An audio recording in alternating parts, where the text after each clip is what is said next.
할렐루야 성도님 여러분 반갑습니다. 유튜브 성도님들도 반갑습니다. 오늘 함께 주신 말씀은 예레미야 35장 5절에서 10절까지입니다. 예레미야 35장 5절에서 10절까지 말씀을 제가 봉독하겠습니다. 내가 네갑 사람들의 후손들 앞에 포도주가 가득한 종지와 술잔을 놓고 마시라 권하매 그들이 이르되 우리는 포도주를 마시지 아니하겠노라.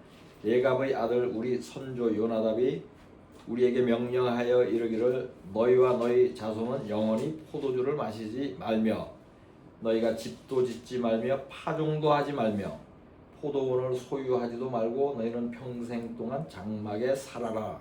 그리하면 너희가 머물러 사는 땅에서 너희 생명이 길리라 하였으므로 우리가 레갑의 아들 우리 선조 요나답이 우리에게 명령한 모든 말을 순종하여 우리와 우리 아내와 자녀가 평생 동안 포도주를 마시지 아니하며 살 집도 짓지 아니하며 포도원이나 밭이나 종자도 가지지 아니하고 장막에 살면서 우리 선조 요나답이 우리에게 명령한 대로 다 지켜 행하였노라.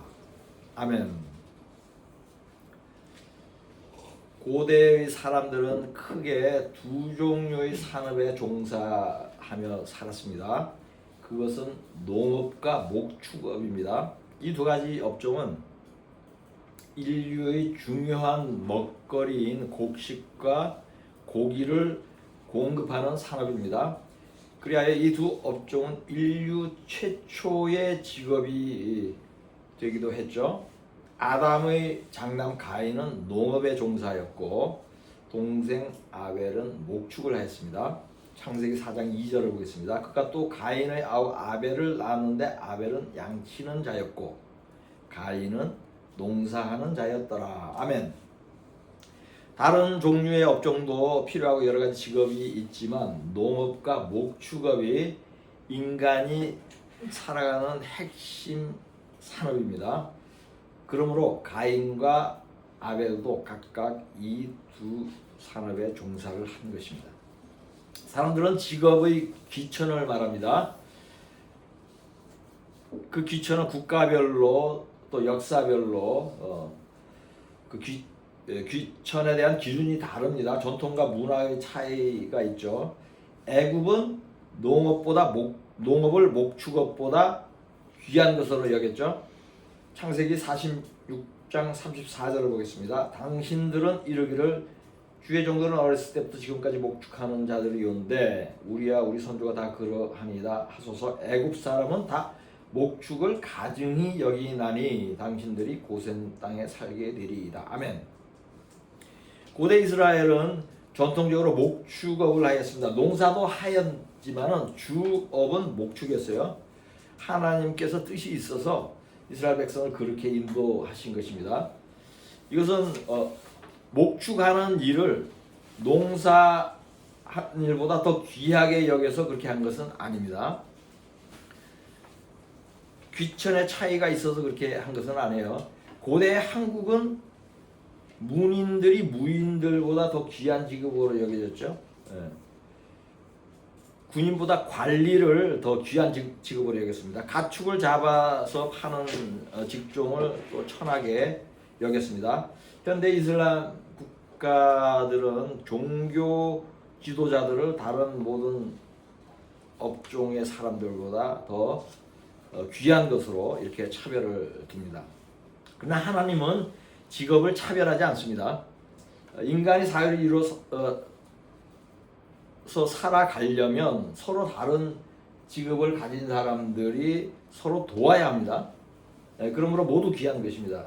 이는 마치 신체의 모든 부위가 중요하고 교회의 지체들이 모두 동일하게 소중한 것과 같습니다. 고린도전서 12장 20절에서 23절까지를 보겠습니다.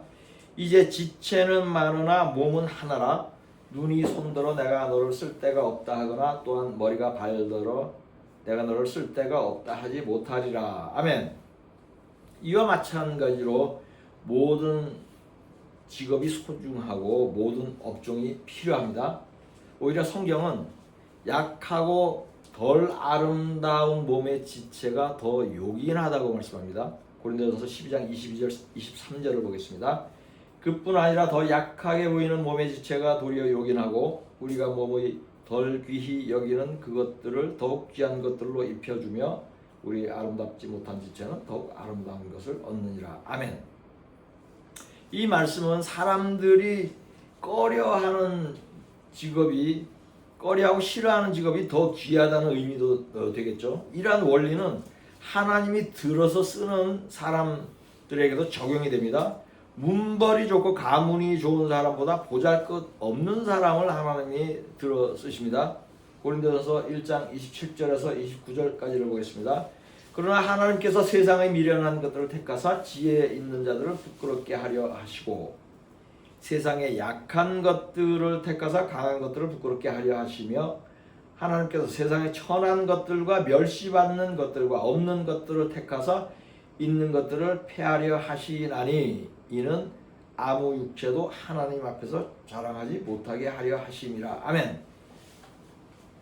살펴본 대로 신체의 부위와 교회 지체들과 모든 사람들에게 차별을 두지 않는 하나님께서 특별히 목축업을 농업이나 다른 산업에 비하여 더 좋은 것으로 여기지 않았을 것이 분명합니다. 그럼에도 불구하고 하나님은 이스라엘 백성이 스스로 생업을 선택하게 버려두지 않고 목축업을 생업으로 인도하였습니다. 그래야 가나안에 들어갈 때에 가장 먼저 땅을 배분받은 곳도 목축을 하기 좋은 곳이었습니다. 농사짓기 좋은 곳이 아니었습니다. 민수기 32장 1절과 4절 5절을 보겠습니다. 르우벤 자손과 갓 자손은 심히 많은 가축대를 가졌더라. 그들이 야셀 땅과 길르앗 땅을 본즉 그곳은 목축할 만한 장소인지라. 곧 여호와께서 이스라엘 회중 앞에서 쳐서 멸하신 땅은 목축할 만한 장소요 당신의 종들에게는 가축이 있나이다. 또 이르되 우리가 만일 당신에게 은혜를 입었으면 이 땅을 당신의 종들에게 그들의 소유로 주시고 우리에게 요단강을 건너지 않게 하소서. 아멘. 이곳은 요단강 동편으로 아직 가나안으로 들어가기 전에 있던 땅입니다. 르우벤과 므낫세 지파의 절반은 가나안 정복에 앞장설 것을 조건으로 이 땅을 분배받았습니다. 그런데 목축하기에 좋은 땅이었습니다. 야곱의 외삼촌 라반도 목축업을 하였고 야곱이 그의 집에 있을 때도 목축을 하였습니다. 야곱의 조상인 아브라함과 이삭도 거처를 이동하면서 천막을 치고 양과 염소를 키우던 것이 생업이었습니다. 이처럼 하나님은 아브라함 때부터 목축을 생업으로 인도하였고 그 전통은 이삭과 야곱에게도 이어졌으며 이스라엘 민족은 목축이 생업이 된 것입니다. 그리하여 야곱은 기근을 피해 이주해온 애굽의 바로 왕 앞에서도 그러한 고백을 하였습니다. 창세기 47장 3절을 보겠습니다. 그들이 바로에게 고하되 종들은 목자이오니 우리와 선조가 다 그러하니이다 하고 아멘. 이렇게 말하고 고센 땅을 달라고 했습니다. 이 말은 요셉이 일러준 것이죠. 고센은 목축하기도 좋지만 애굽 사람들과 멀리 떨어져 있으므로 이스라엘이 애굽의 신과 풍속을 멀리할 수 있어서도 좋았던 그런 장소입니다. 농경을 하는 사람과 목축을 하는 사람의 가장 큰 차이점 중에 하나는 거주하는 문화입니다. 농경을 하는 사람은 한 곳에 오래 머물고 목축을 하는 사람은 거처를 자주 옮깁니다. 목축하는 사람은 가재 도구가 적고 농경을 하는 사람은 살림살이가 많습니다. 예를 들어 목축하는 사람이 장막 안에다 나무로 지은 옷장이나 찬장을 들여놓지는 않을 것입니다. 그러나 농경하는 사람은 이사를 갈 일이 거의 없으므로 그러한 살림살이를 많이 가지고 살게 됩니다. 그것이 편하기 때문이죠. 농업과 목축업을 하는 사람은 영적으로 받는 영향도 차이가 있어 보입니다. 애굽과 가나안 족속들은 농사가 주업인데 이들은 섬기는 신들이 아주 많았죠. 출애굽 때 애굽이 겪은 재앙은 그들이 믿는 신의 종류들과 관계가 있습니다. 출애굽기 12장 12절과 민수기 33장 4절을 보겠습니다. 내가 그 밤에 애굽 땅에 두루 다니며 사람이나 짐승을 막론하고 애굽 땅에 있는 모든 처음 난 것을 다치고 애굽의 모든 신을 내가 심판하리라. 나는 여호와라. 아멘. 애굽인은 여호와께서 그들 중에 치신 그 모든 장자를 장사하는 때라 여호와께서 그들의 신들에게도 벌을 주셨더라. 아멘. 이 두 구절은 애굽의 신들을 심판하였다고 말씀합니다. 첫 번째 재앙인 나일강을 피로 물들게 한 것도 나일강을 풍요를 주는 신으로 믿었기 때문에 물이 피로 변화하여서 더 이상 물고기를 얻지 못하고 농사에 물을 대지도 못하게 함으로써 그들의 신을 심판함과 동시에 애굽을 심판한 것입니다. 개구리 재앙은 자식을 많이 준다는 다산의 신을 심판한 것이고 흑암의 재앙은 태양신을 심판한 것입니다. 태양이 없어지게 해버렸죠.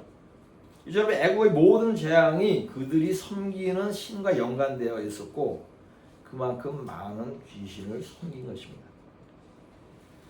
가나안 사람들이 섬기는 신인 바알과 아세라는 풍요의 신입니다. 농사가 풍년이 들게 하는 신이라고 믿었어요.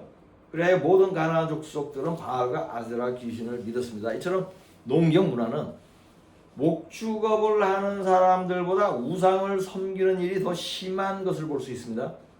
그 이유는 흉년이 들면 굶어 죽을 수 있으므로 비를 많이 내리고 풍년이 들게 할 신이 절대적으로 있어야 한다고 여겼기 때문이에요. 비가 내리는 곳으로 논밭을 옮겨 다닐 수는 없겠죠. 반면에 목축을 하는 사람들은 가축을 잘 키우는 일을 하늘에서 내리는 비에만 의존하지 않았습니다. 의존할 필요가 없었습니다. 왜냐하면 비가 내리지 않아 풀이 자라지 않으면 풀이 있는 곳으로 옮기면 되기 때문에. 그러니 바알과 같은 신을 만들어야 할 필요성은 적은 것입니다. 또한 먹고 입는 것과 가축 외에는 따로 살림살이나 재산이 될 만한 물건이 없습니다. 곡식을 쌓아놓거나 창고를 늘리려는 욕심을 가질 이유도 없죠. 따라서 목축하는 사람들이 재물과 관련된 성경적인 삶을 살기에 더 적합하다고 할 수 있습니다. 이러한 연유에서인지 성경은 농부에 대한 말씀보다는 목자에 대한 말씀을 많이 합니다. 또한 성경은 한 곳에 오래 거주하기보다는 새로운 곳으로 옮겨 살아야 하는 것을 보여줍니다. 아브라함은 본토 아비 집을 떠나 가나안으로 가야 했습니다. 야곱도 집을 떠나 라반의 집으로 가야 했습니다. 그러므로 다시 가나안으로 돌아왔고 그 후에는 다시 애굽으로 갔습니다. 요셉도 부모 집을 떠나 애굽으로 가야 했습니다. 보디발의 집에서 살다가 감옥으로 옮겨졌습니다. 수년 동안 옥살이를 하다가 총리가 되어서 다시 거주지를 총리 관저로 옮겼습니다. 예수님은 사역하는 내내 머리 둘 곳이 없었습니다. 계속 거처를 옮겨 다녔다는 의미입니다. 복음을 전하는 자들도 아브라함처럼 자신의 집을 떠나야 합니다. 선교 여행은 계속 거처를 옮기는 것입니다. 예수 믿는 자들에게 주신 큰 명령이 있습니다. 예루살렘과 유다와 이스라엘과 땅끝까지 복음을 전하라는 것이, 전하러 가라는 것이에요. 한 곳에 오래 거주하면서 복음을 전하지 말라는 것이에요. 다 전하고 다른 곳으로 이동하라는 것이에요. 이렇게 하는 것은 양들이 초장에 풀을 다 먹었으면 목자는 다른 초장을 찾아가야 하는 것과 같은 것입니다. 그러므로 믿음 생활은 농사 짓는 삶보다는 목축을 하는 삶과 더 유사합니다. 목축하는 일에는 이러한 의미가 있으므로 예수님은 목자로 비유가 된 것입니다. 하나님을 믿도록 인도하고 가르치는 사람들도 목자로 비유가 되는 것입니다. 목사라는 단어도 목자라는 말에서 온 것입니다. 그럼에도 불구하고 서두에서 말씀하였듯이 일과 직업에는 귀천이 없습니다. 현대의 이스라엘은 농업도 목축업도 아닌 첨단 산업이 국가의 중추입니다. 목축보다는 농업에 종사하는 사람이 더 많을 것입니다. 중요한 것은 목축의 삶에서 믿음 생활에 교훈을 얻는 것이에요. 그 교훈은 한마디로 순례자의 삶입니다. 믿는 자의 집은 하늘에 있습니다. 이 땅에 사는 동안은 나그네입니다. 나그네는 오래 거처하는 집이 없습니다. 여행을 하는 사람이 재물을 싸들고 다니지 않습니다. 간편한 복장으로 최소한의 필요한 것만 가방에 넣고 다닙니다. 이들의 목적은 한 가지예요. 여기저기 새로운 곳을 그냥 다니는 것이에요. 단순히 먹고 보고 경험하는 것입니다. 이들은 세상의 명예와 부를 얻기 위해 여행을 하지 않습니다. 그러려면 집에 머물러야 합니다. 그래야 사업을 하고 직장을 다니며 재산을 모을 것입니다. 또한 그것이 여행을 계속 다니는 것보다 더 편합니다. 순례자의 삶이 이러한 것입니다. 집도 없고 아무것도 소유하지 않고 복음 하나 들고 여기저기를 다니는 것입니다. 이들의 최종 목적지는 영원한 본향입니다. 이러한 순례자의 삶이 양만 데리고 초장을 옮겨 다니는 목자의 삶과 동일합니다. 예레미야 때에 이스라엘에는 조상의 유언을 받들어 대대로 집을 짓지 않고 농사도 짓지 않고 포도주도 마시지 않으며 텐트에 살던 가문이 있었습니다. 이들은 레갑 자손입니다. 본문 말씀 다시 보겠습니다. 내가 레갑 사람들이 후손들 앞에서 포도주가 가득한 종지와 술잔을 놓고 마시라 권하매 그들이 이르되 우리는 포도주를 마시지 아니하겠노라. 레갑의 아들 우리 선조 요나답이 우리에게 명령하여 이르기를 너희와 너희 자손은 영원히 포도주를 마시지 말며 너희가 집도 짓지 말며 파종도 하지 말며 포도원을 소유하지도 말고 너희는 평생 동안 장막에 살아라. 그리하면 너희가 머물러 사는 땅에서 너희 생명이 길리라 하였으므로 우리가 레갑의 아들 우리 선조 요나답이 우리에게 명령한 모든 말을 순종하여 우리와 우리 아내와 자녀가 평생 동안 포도주를 마시지 아니하며 살 집도 짓지 아니하며 포도원이나 밭이나 종자도 가지지 아니하고 장막에 살면서 우리 선조 요나답이 우리에게 명령한 대로 다 지켜 행하였노라. 아멘. 이 장면은 예레미야가 하나님의 말씀을 듣고 레갑 자손을 불러서 포도주를 먹으라고 권하는 장면이에요. 하나님이 레갑 자손을 시험하면서 이스라엘의 불순종과 레갑 자손의 순종을 이제 비유를 하려고 했던 것이에요. 레갑 자손의 삶을 보면 이들은 목축을 하며 살았던 것을 알 수 있습니다. 이들이 양을 키웠다는 언급은 성경에 없지만 농사 짓지 않았죠. 또 텐트에 살았죠. 그럼 이들은 목축을 한 것이 분명한 것입니다. 이들은 조상의 말에 순종하여 그렇게 살았는데 그렇게 살면 땅에 사는 동안 생명이 길 것이라는 축복을 했습니다. 하나님께서 생명이 길 것이라는 것은 단순히 장수한다는 의미 이상이에요. 복을 받고 영생의 구원을 받는다는 의미죠. 이들은 지혜로운 사람인 레갑의 아들 요나답을 선조로 만나서 이러한 복을 누리게 된 것입니다. 그러나 지혜로운 선조가 구원받을 만한 권면을 하여도 후손들이 듣지 않으면 소용이 없을 텐데 후손들도 순종을 잘 하였어요. 지혜로운 선조와 순종하는 후손이 만나서 레곱 자손들은 세세토록 복을 받게 되었습니다. 예레미야 35장 18절 19절을 보겠습니다. 예레미야가 레갑 사람의 가문에게 이르되 만군의 여호와 이스라엘 하나님께서 이와 같이 말씀하시기를 너희가 너희 선조 요나답의 명령을 순종하여 그의 모든 규율을 지키며 그가 너희에게 명령한 것을 행하였도다. 그러므로 만군의 여호와 이스라엘의 하나님께서 이와 같이 말씀하시니라. 레갑의 아들 요나답에게서 내 앞에 설 사람이 영원히 끊어지지 아니하리라 하시니라. 아멘. 이 구절은 레갑의 아들 요나답의 후손들 중에 하나님의 앞에 설 자들이 영원히 끊어지지 않는다고 말씀합니다. 대대로 구원받는다는 의미예요. 이렇게 선파는 그렇게 되는 것입니다. 그러다가 목축을 하면서 포도주를 마시지 말라고 선조가 당부하고 또 후손이 그것을 지킨 일이 그리 큰 복을 받을 일이겠어요? 선조들은 많은 유언을 남기죠. 당부를 합니다. 근데 그 당부 중에서도 집 짓지 말고 농사 짓지 말고 포도 가수원도 하지 말고 그리고 그렇게 살아라. 이게 엄청난 유언이었던 거예요. 왜? 구원받는 삶이거든요. 그 예표거든요.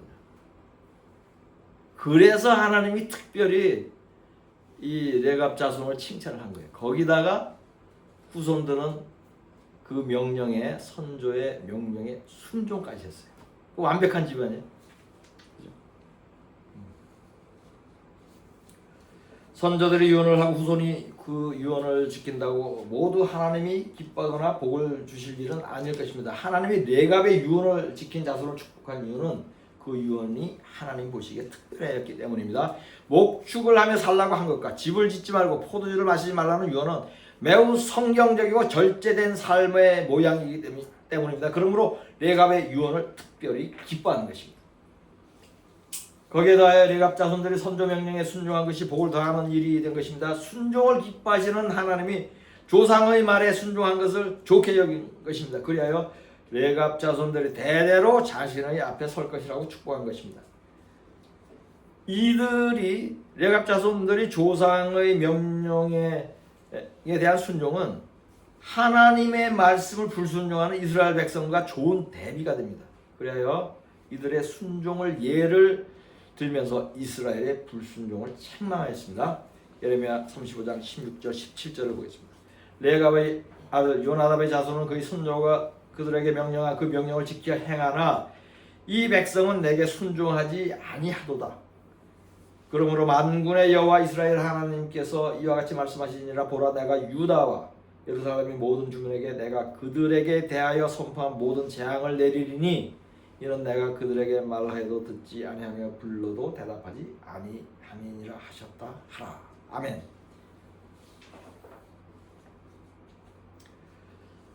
이제 믿는 사람들은 자신의 믿음 생활이 목축을 하는 모양인지 농경을 하는 모양인지 되돌아볼 필요가 있습니다.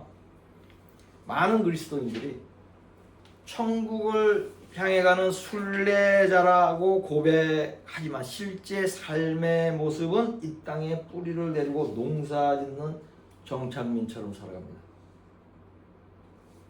세상 사람들처럼 집을 짓기를 원하고 곡식과 재물을 쌓아둘 창고를 늘리는 일에 마음을 쏟습니다.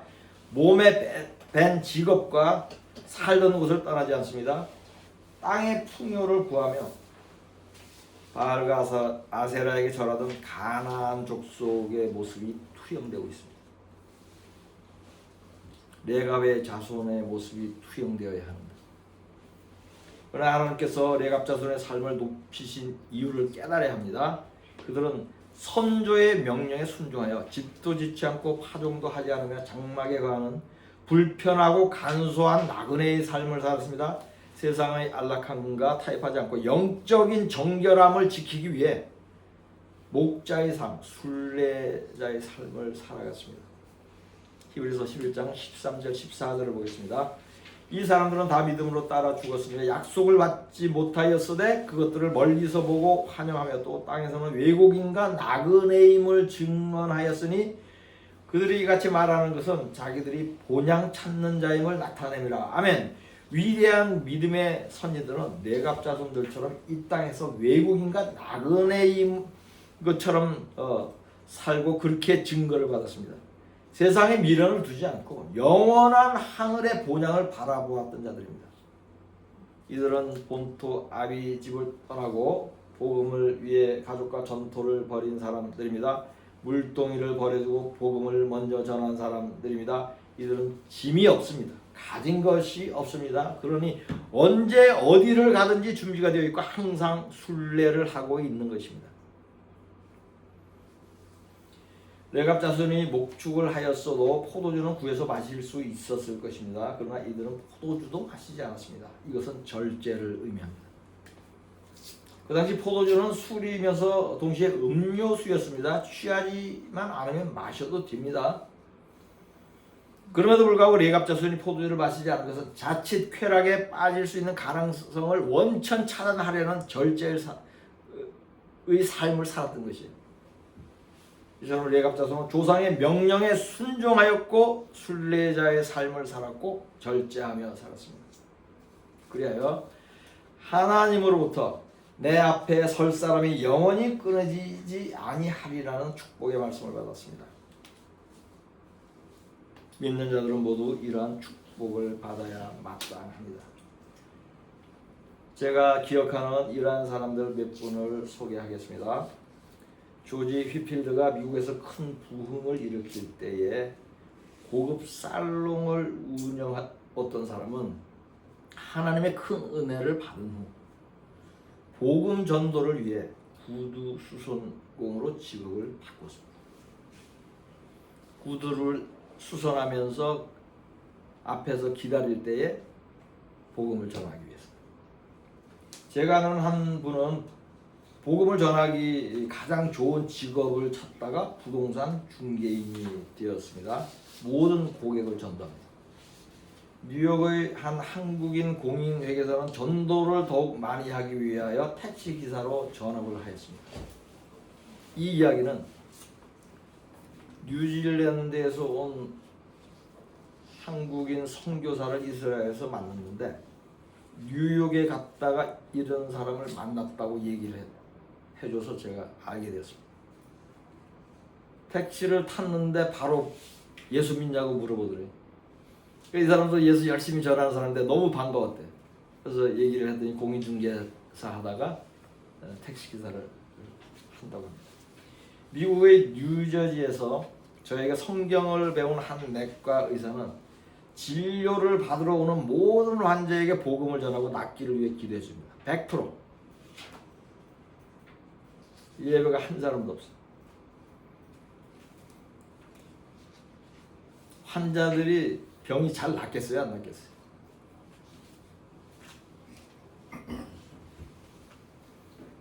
환자들이 아주 많이 병이 잘 나으니까. 성악가 테너 이용훈은 뉴욕의 메트로폴리탄 오페라 하우스의 주인공으로 데뷔할 때 언론과의 인터뷰에서 자신의 첫째 직업은 복음 전도자이고 두 번째 직업이 성악가라고 고백했습니다. 뉴욕의 메트로폴리탄 오페라 하우스의 테너 주인공으로 선다는 것은 그의 노래 실력이 세계 최고라는 것이며 거의 완벽하다는 것을 의미합니다. 그리하여 모교인 서울대에서 그를 교수로 청병하였어요. 그때 테너 이용호는 조건을 한 가지 달았습니다. 그것은 자신이 자유롭게 학생들에게 전도할 수 있게 해달라는 것이었어요. 이용훈 교수는 그것이 받아들여지지 않을 것이라고 생각하였지만 자신의 첫째 직업을 대학 교수 자리와 바꾸고 싶지 않았습니다. 그럼에도 불구하고 그의 조건은 받아들여졌고 그는 서울대 교수로 임용이 되었습니다. 지금 소개한 몇 분들은 이 땅에 집을 짓고 한 곳에 영원히 살려고 하지 않습니다. 익숙한 직장과 직업에 매여 있지 않았던 사람들입니다. 이들은 편하고 안정된 농부의 삶을 거부하고 수시로 영적인 텐트를 치며 거처를 옮긴 사람들입니다. 복음을 위해 직업을 바꾼 사람들입니다. 이들의 삶이 하나님이 칭찬한 내갑자손의 삶입니다. 목자의 삶, 순례자의 삶입니다. 믿는 사람들에게 직업과 직장은 단순히 생활비를 버는 일터가 아닙니다. 믿는 사람들에게 직업과 직장과 사업장은 복음을 전하는 곳입니다. 그 일을 위해 하나님께서 주신 것이에요. 그러니 직업을 통하여 하나님께 영광을 돌리십시오. 복음을 전할 더 큰 문이 있다면 그곳으로 가십시오. 그러한 곳으로 일터를 옮기십시오. 이제 때가 가깝습니다. 혹시 하나님께서 여러분의 마지막 사역지를 위해 새롭게 예비해 두신 곳이 있는지 물어보십시오.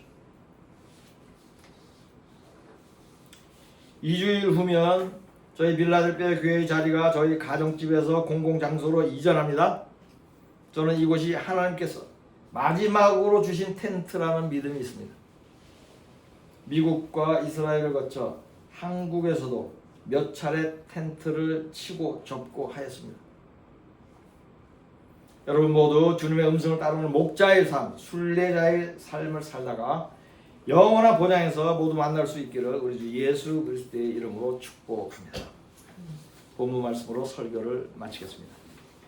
내가 레갑 사람들이 후손들 앞에 포도주가 가득한 종지와 술잔을 놓고 마시라 권하매 그들이 이르되 우리는 포도주를 마시지 아니하겠노라. 레갑의 아들 우리 손주 요나답이 우리에게 명령하여 이르기를 너희와 너희 자손은 영원히 포도주를 마시지 말며 너희가 집도 짓지 말며 파종도 하지 말며 포도원을 소유하지도 말고 너희는 평생 동안 장막에 살아라. 그리하면 너희가 머물러 사는 땅에서 너희 생명이 길리라 하였으므로 우리가 레갑의 아들 우리 손주 요나답이 우리에게 명령한 모든 말을 순종하여 우리와 우리 아내와 자녀가 평생 동안 포도주를 마시지 아니하며 살 집도 짓지 아니하며 포도원이나 밭이나 종자도 가지지 아니하고 장막에 살면서 우리 손주 요나답이 우리에게 명령한 대로 다 지켜 행하였노라. 아멘.